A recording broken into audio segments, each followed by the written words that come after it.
What's good, y'all? It's your boy Gio back with another DC Universe Online video, and I see that DC Universe Online has dropped a new PlayStation trailer, my boys. This is for the new DLC that's coming out, and I just want to break down a few things.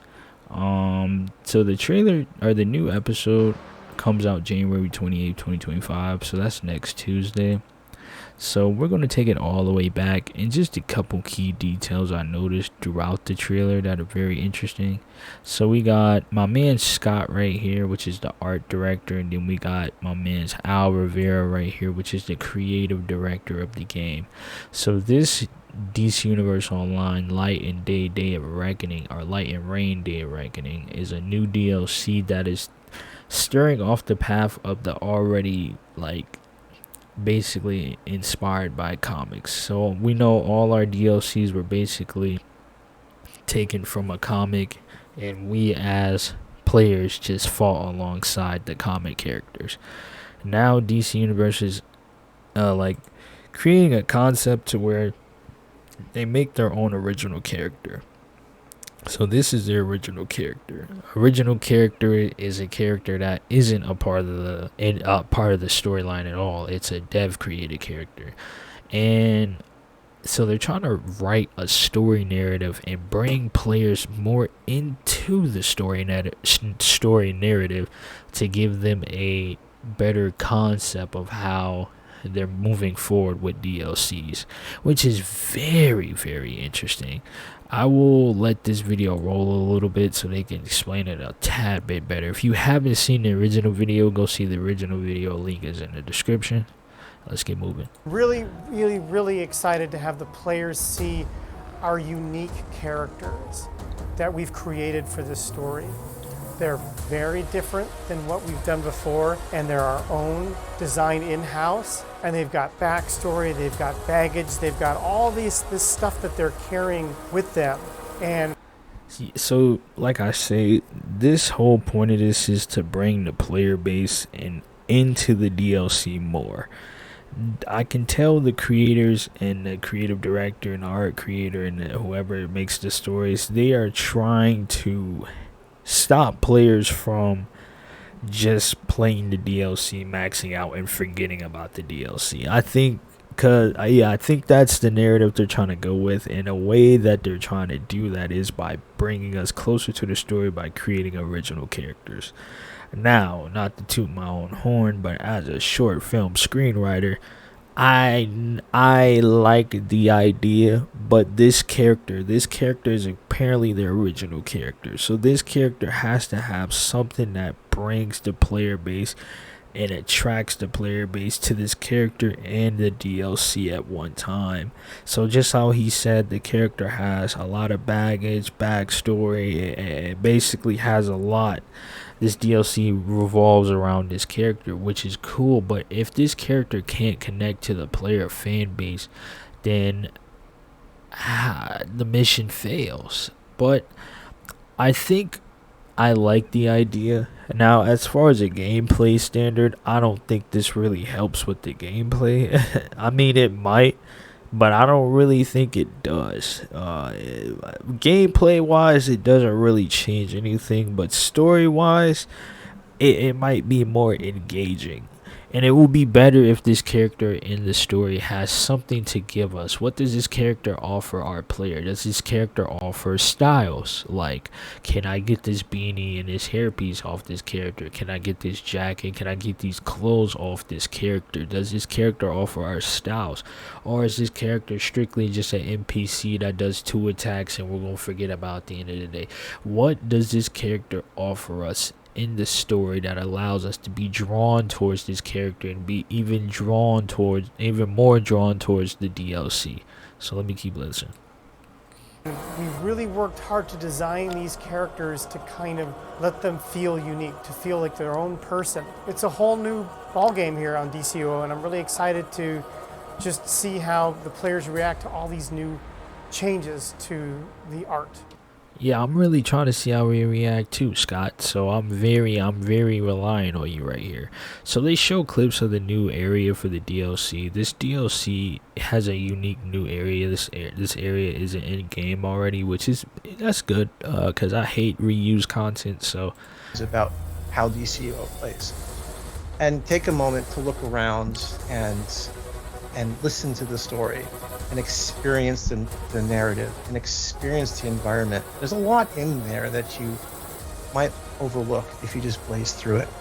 you see what he said? You might overlook it if you blaze through it. That narrative of when the DLC comes out, we let's see. I think the way DC Universe went wrong with the open world areas and the environmental areas is because there's too many tasks in the open world areas. It's not a area to where you go just to relax or actually enjoy the environment. You go to the environment because you have to do a task in order to gain things. I think that's where you go wrong. I wish most of the things you can gain when you can gain doing missions, like actual content for players, duos, solos, raids, instead of spamming the open world with just bosses. So we go to the open world. We dread going to the open world because that means, oh my god, let me do these 25 bounties. Oh my god, let me do these. Like, it doesn't give us time to enjoy the environment because we always go to the open world to complete something. So that is the difference. It's not like Little Bohemia or like any of the other open world areas because we can just go there on our own time. We don't have to go there because there's a task there. So that is the difference. And until they realize that, then we're just gonna blaze through these areas because we have to blaze through these areas. If you want to be top CR, if you want to get your skill points up, if you want to be the quickest to do these things, you have to blaze through that area. You don't get time to soak it in because once the DLC is complete, I'm never coming back to that open world. The team went out and they created this brand new Eastern European village, and we said we're going to set it in the snow. We want it to feel creepy and kind of isolated. We did rain last time in Gotham, and so we wanted to try our hand at a different, weather environment. So let's do snow and see how that feels to come. I say it looks good, honestly. I think it looks pretty, but how much time am I going to be able to actually spend here until I'm getting clocked on by an enemy or clocked on by a boss? Like, you see what I mean? So it's certain things, certain narratives. They got to start making open worlds that have a purpose other than missions. I don't know what that would be. Whether it's a place to where you go to, it's like a lounge place you can go to in this open world. You can go to this open world to do something. You have to go to these open worlds to do something other than missions, and I don't know what that could be. That's for the devs to figure out. I am not a dev. So they go into the next stages to where it looks like some of our raids or 4 players might be it. It was really neat to kind of just see the team come together and find aspects and elements to introduce that kind of creep factor. And our creative director is a really big fan of like Halloween and scary things, so he would throw ideas at us. So this area, to be honest, this looks like a reuse area. This looks like Desiccated Cathedral, the 4 player from way back when. But it could be something different. I don't know. That's what it looks like. So they go in and talk about how they're trying to change the narrative for the DLCs and have original characters basically bring out the creative side of the DLCs. Comics are often underappreciated for how powerful their narrative. 1 second. I don't know why the quality looks like this. This man's on a Zoom call or something because his face looks horrible. Like, why is it patchy over here? What's up with this? Yeah, he's got to be on a Zoom call. That's not me. I'm 1080p, my boy. Can be. They can have powerful morality plays, powerful narratives, powerful emotional stories built around triumph and loss and tragedy. And I want to bring some of that to DCUO. I think comics and DCUO is a platform where we can really tell powerful stories and meaningful stories that will resonate with people and make you feel something. And if I can make you feel something, then that'll make this team very happy. That's interesting. I like the idea, but there's ways to go about it. If you want us to really get involved into the story, you're gonna have to start locking certain items to certain raids and missions. Like, for the feet, hands, and waist, you have to complete and get the 4-player renown. Like, make the renowns two different. Like, you see what I'm saying? You gotta do something to grasp us into completing the missions and really learning about the story. Cause nowadays the in-game players just fly through the elite raid like it's nothing, and then keep running it, and then essentially once you get that renown, go to the open world, farm out the bounties, boom, max gear, and you're done. Well, there's got to be more than that for us to enjoy this story. So that's your first problem, Scott and Al. Y'all have to figure that out. I think your name is Al, right? What's your name, mama guy? Yeah, Al. Scott and Al, that's your first problem y'all got to figure out. How do we stop the in-game players from just blowing through the storyline and getting maxed on the first day? That's your first thing you have to figure out. That allows the in-game players to sit there and actually learn about the story, because we have to constantly keep doing the story. Like, that's the whole thing. It's going to be repetitive, but it's also going to give us a new chance to actually appreciate the DLC before we just fly through it. See what I'm saying? So, boom. Alright. Next thing's next. They go and talk about these blogs. They post blogs on their website about the clues leading up to the story. Me personally, I'm not reading this. This is for people that are really into the DC story.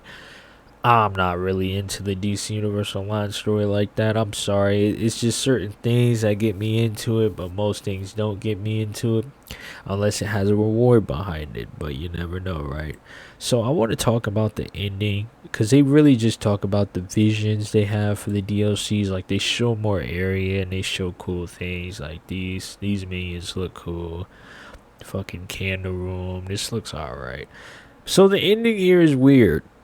The ending of this is weird. He does something weird here. I don't know what kind of weird shit he did here, but let's talk about it. Of Reckoning on January 28th.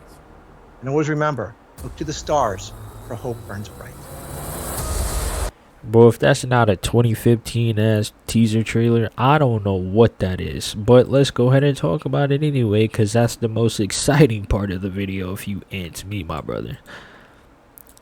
And always remember. So always remember, look to the stars, for hope burns bright, flashes of Blue Lantern rings. So that is a Blue Lantern quote. I don't know where that came from. I don't know if bro's trying to tease us. I don't know what he's getting out of this, bro. But if you tease me, I'm gonna get tight. Because if you tease me about a quote about Blue Lantern powers, knowing damn well niggas been asking for Blue Lantern powers since I was 13 years old, and I'm 22, bro. So if you tease me about Blue Lantern powers and it ended up being Blue Lanterns just in the storyline, I'm gonna come through the screen on you, Al. I'm going to come through the screen. Al, I'm going to come through the screen on you, because why are you playing with me? You're the creative director. Do you even have this type of power to be doing this shit? Let's be honest. But hey, it's very interesting. I haven't seen a 2015 ass teaser trailer like this in a long time, so that was very interesting. But I'm not going to make anything of that too serious. Honestly, if I had to gamble on it, I'll take the under on Blue Lantern powers, because I don't think the devs are going to do that. If I see another power get added to this game, I might actually think there's hope for this game. But if there's no powers added, then it is what it is. There hasn't been a new power in DC Universe since I was I think 9th grade in high school, 9th grade. So it's been a long 8th or 9th grade. It's been a long ass time. So I want to leave the video here. I think this original character idea is very interesting, but this character has to give us something as a player that makes us remember this DLC, that gets us involved into this DLC. This character is going to be the ultimate lifeline between us as a player and us into the storyline. So I hope they really do a good job on this, because I want to see it. I'm very interested. I can tell you already, I'm drawn to this character because I want the style. I want that beanie. I want this chest piece. These legs are okay. These boots are okay. But the headpiece and that chest piece, I want these two. So I hope you guys enjoyed the video. Leave any comments, thoughts, concerns in the description or in the comment box, and we can talk about it. I'm very interested to see how this goes, and let me know what y'all think, man. And I'll catch y'all in the next one. Peace.